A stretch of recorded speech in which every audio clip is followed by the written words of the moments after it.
Hello friends, एक बार स्वागत करते हैं अपने YouTube channel GS exam solution में।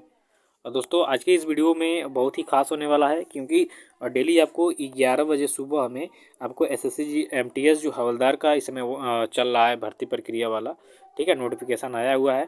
तो इसके लिए अब बैच स्टार्ट हो गई है। तो डेली आपको 11:30 बजे सुबह में आपको जीएस एग्ज़ाम सॉल्यूशन पे फ्री में आपको मिल जाएगा। और सब्सक्राइब कर लीजिए चैनल को। और ये मेरा व्हाट्सअप नंबर है दोस्तों, ठीक है, 73 94 95 39 49।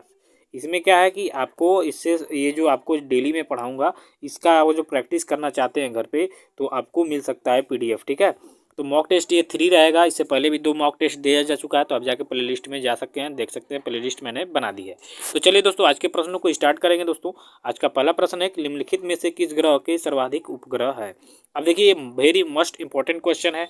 तो ये इसका राइट आंसर आपका बृहस्पति हो जाएगा। क्या हो जाएगा दोस्तों? बृहस्पति। अगर जो आपको इसका आंसर पहले से मालूम है दोस्तों, तो आप हमें कमेंट करके बता सकते हैं कमेंट सेक्शन में। तो विकल्प इसका ये हो जाएगा राइट आंसर।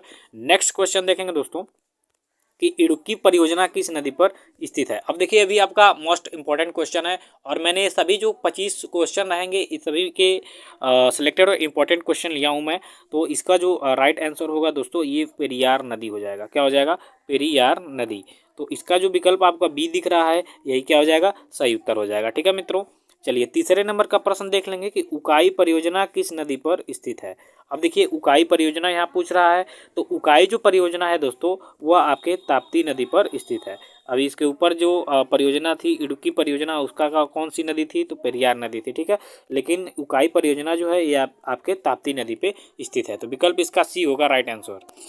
चलिए दोस्तों, अगला प्रश्न है कि तुलबुल परियोजना किस नदी पर स्थित है। तो देखिए, तुलबुल परियोजना की अगर जो बात करेंगे तो यह आपके झेलम नदी पर स्थित है, ठीक है। झेलम नदी इसका क्या हो जाएगा? सही उत्तर हो जाएगा। तो विकल्प आपका जो डी दिख रहा है, यही क्या हो जाएगा? राइट आंसर हो जाएगा, झेलम नदी। अगला है 5वें नंबर का कि संविधान सभा में किस देशी रियासत के प्रतिनिधि ने भाग नहीं लिया था। ये देखिए, मोस्ट इंपॉर्टेंट पॉलिटी से क्वेश्चन है कि जब संविधान सभा का गठन किया गया तो उस समय देशी रियासत कई थी, लगभग 550 के ऊपर थी आपकी देशी रियासतें। तो उसमें से किस देशी रियासत में भाग नहीं लिया था? तो यहाँ जो आपका हैदराबाद दिख रहा है, यही क्या हो जाएगा? सही उत्तर हो जाएगा कि हैदराबाद जो रियासत थी इसने भाग नहीं लिया था। तो विकल्प इसका ये हो जाएगा राइट आंसर, ठीक है। चलिए 6ठे नंबर का प्रश्न देखिए, भारत के संसद द्वारा दल बदल विरोधी कानून किस वर्ष में पारित किया गया। अब यही पॉलिटी से क्वेश्चन है और ये भी इम्पोर्टेंट है। तो देखिए, सबसे पहले यहाँ समझिए कि जो भारतीय संसद होती है किसी भी कानून को पारित करती है, ठीक है। तो दल बदल विरोधी जो कानून पारित किया गया, वो आपका कब पारित किया गया? तो इसका राइट आंसर 1985 हो जाएगा, ठीक है। 1985 में दोस्तों क्या हुआ था कि भारतीय संसद द्वारा दल बदल विरोधी कानून पारित किया गया। तो इसका राइट आंसर बी हो जाएगा। नेक्स्ट है आपका 7वें नंबर का कि गोबी मरुस्थल किस देश में स्थित है। तो गोबी अगर जो मरुस्थल की बात करेंगे दोस्तों, तो यह आपके मंगोलिया में स्थित है। कहाँ पे? मंगोलिया। तो इसका जो राइट आंसर होगा मंगोलिया हो जाएगा, विकल्प सी। चलिए नेक्स्ट क्वेश्चन देखेंगे दोस्तों, 8वें नंबर का कि रेबीज के टीके की खोज किसने किया था। अब रेबीज के टीका की बात करेंगे तो रेबीज होता कैसे है? तो जो कुत्ते होते हैं दोस्तों, जब किसी व्यक्ति या जानवर को काटते हैं तो रेबीज नाम का जो वायरस होता है वो सक्रिय हो जाता है। तो इससे रोग फैलने की संभावना होती है और कभी कभी तो लोगों की मृत्यु भी हो जाती है। तो वही रेबीज के टीके की खोज किसने की थी? और ये बहुत ही अच्छा काम हुआ दोस्तों की रेबीज के टीके की खोज हुई। नहीं तो सोचिए, कुत्ता काटने के बाद आदमी की हालत क्या हो जाती। तो लुई पास्चर, ठीक है, लुई पास्चर ने क्या किया था? रेबीज के टीके की खोज की थी। चलिए 9वें नंबर का प्रश्न देख लेंगे कि बजरंग पुनिया किस खेल से संबंधित है। ये भी इंपॉर्टेंट क्वेश्चन है, ये आपके स्पोर्ट्स से क्वेश्चन है। तो देखिए, बजरंग पुनिया जो है वह कुश्ती के प्रख्यात खिलाड़ी हैं, कुश्ती के, ठीक है। तो बजरंग पुनिया इसका क्या हो जाएगा? राइट आंसर हो जाएगा कुश्ती, विकल्प ए। अब 10वें नंबर के प्रश्न पे चर्चा करेंगे कि तंत्रिका तंत्र का अध्ययन क्या कहलाता है। यानी जो तंत्रिका तंत्र का अध्ययन करता है उस विभाग को क्या कहते हैं। तो देखिए, न्यूरोलॉजी, आप डॉक्टरी पे जाते हैं बड़े बड़े हॉस्पिटलों में, वहाँ न्यूरोलॉजी लिखा है। तो न्यूरोलॉजी लिखा हो तो समझ लीजिए कि ये किससे संबंधित है? आपके तंत्रिका तंत्र से संबंधित है, ठीक है। तंत्रिका तंत्र का जो अध्ययन जिस विभाग द्वारा किया जाता है उसको न्यूरोलॉजी कहा जाता है। तो विकल्प इसका बी आपका सही उत्तर हो जाएगा। चलिए मित्रों, नेक्स्ट क्वेश्चन देखेंगे आपका 11वें नंबर का कि किस मुगल शासक ने अपनी आत्मकथा लिखी है। यह भी बहुत ही परीक्षा की दृष्टि से महत्वपूर्ण है, क्योंकि यह सभी क्वेश्चन दोस्तों एसएससी के सभी एग्जामों में आते हैं। चाहे आप एमटीएस की तैयारी कर रहे हो, जीडी की तैयारी कर रहे हो, सीएचएसएल की तैयारी कर रहे हो या सीजीएल की तैयारी कर रहे हो, इन सभी के लिए यह सभी क्वेश्चंस महत्वपूर्ण हैं। लेकिन अभी बैच स्टार्ट है आपका एसएससी एमटीएस का, ठीक है। तो इसके लिए हम देखेंगे। तो देखिए जो बाबर था, यहाँ ध्यान देंगे, बाबर ने बाबरनामा की रचना की थी, ठीक है। तो बाबर ने मुगल वंश का यही एक शासक था जिसने अपनी आत्मकथा लिखी है, नहीं तो सभी लोगों का किसी न किसी द्वारा लिखा हुआ है। जैसे अकबर की बात करें, अकबरनामा, तो अबुल फजल ने लिखा है, और अकबर अनपढ़ था, ठीक है। भले ही आपके इतिहास में इसे महान बताया गया है, लेकिन जो अकबर था यह क्या था, अनपढ़ था। ये अपनी पूर्ण रूप से शिक्षा को प्राप्त नहीं किया था। लेकिन बाबर ओबर जो थे ये बढ़िया से शिक्षा ग्रहण, जैसे औरंगजेब, शाहजहाँ, ये लोग शिक्षा ग्रहण किए थे, ठीक है। चलिए 12 नंबर का क्वेश्चन देखेंगे। देखिए ये तो वेरी इंपॉर्टेंट, इसको करेंगे, ठीक है, कि अंतर्राष्ट्रीय न्यायालय कहाँ पर स्थित है। अब देखिए अंतर्राष्ट्रीय न्यायालय की बात करेंगे तो अंतर्राष्ट्रीय न्यायालय जो है यह अंतर्राष्ट्रीय मुद्दों को सॉल्व करने की कोशिश करते हैं, यानी एक दूसरे देशों के झगड़ा, व्यापार से संबंधित मामलों को देखते हैं सब लोग, ठीक है। तो इसका जो मुख्यालय है वो आपके हेग में स्थित है, ठीक है, हेग में, नीदरलैंड के हेग में। चलिए 13वें नंबर का प्रश्न है दोस्तों कि भारत के मुख्य चुनाव आयुक्त की नियुक्ति कौन करता है। यानी भारत में जो मुख्य चुनाव आयुक्त होता है उसकी नियुक्ति किसके द्वारा की जाती है। तो देखिए भारत का जो राष्ट्रपति है ये क्या करते हैं कि भारत के मुख्य चुनाव आयुक्त की नियुक्ति करते हैं। और किसकी नियुक्ति करते हैं दोस्तों, तो प्रधानमंत्री की नियुक्ति करते हैं, उसके बाद राज्यपाल की नियुक्ति करते हैं, सर्वोच्च न्यायालय के मुख्य न्यायाधीश की नियुक्ति करते हैं, अटॉर्नी जनरल की नियुक्ति करते हैं। किसके द्वारा, राष्ट्रपति के द्वारा। तो याद रखिएगा किसकी नियुक्ति करते हैं, मुख्य चुनाव आयुक्त, प्रधानमंत्री, राज्यपाल, सर्वोच्च न्यायालय के मुख्य न्यायाधीश, अटॉर्नी जनरल, ठीक है, यानी महान्यायवादी की जो नियुक्ति है वो राष्ट्रपति द्वारा की जाती है। चलिए नेक्स्ट क्वेश्चन देखेंगे 14वें नंबर का कि विटामिन बी की कमी से कौन सा रोग होता है। तो विटामिन बी की कमी से जो है दोस्तों आपको बेरी बेरी नामक रोग होता है। कौन सा, बेरी बेरी। आपके क्वेश्चन में आ सकता है कि बेरी बेरी नामक रोग किस विटामिन की कमी से होता है, तो विटामिन बी या विटामिन बी की कमी से कौन सा रोग होता है दोस्तों, तो बेरी बेरी। तो विकल्प यहाँ बी हो जाएगा इसका राइट आंसर।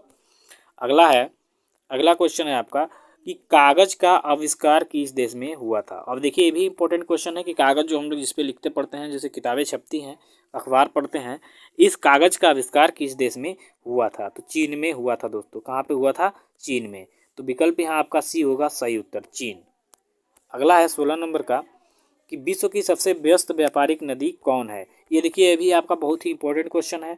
तो विश्व की सबसे व्यस्त व्यापारिक नदी जो है आपकी राइन नदी है, ठीक है मित्रों। कौन सी नदी, राइन नदी। यह विश्व की सबसे व्यस्त व्यापारिक नदी है। यहाँ विकल्प आपका डी होगा राइट आंसर। अगला है 17 नंबर का प्रश्न कि ध्वनि प्रदूषण से सर्वाधिक प्रभावित कौन सा अंग होता है। यहाँ अंग थोड़ा सा टाइपिंग में मिस्टेक हो गया, अंग देख लेंगे, ठीक है। अब यहाँ देखिए ध्वनि प्रदूषण से सर्वाधिक प्रभावित जो अंग होता है वो आपका तंत्रिका तंत्र होता है। क्या होता है, तंत्रिका तंत्र। यह सर्वाधिक ध्वनि प्रदूषण से प्रभावित होने वाला अंग है। तो यहाँ विकल्प आपका ये हो जाएगा।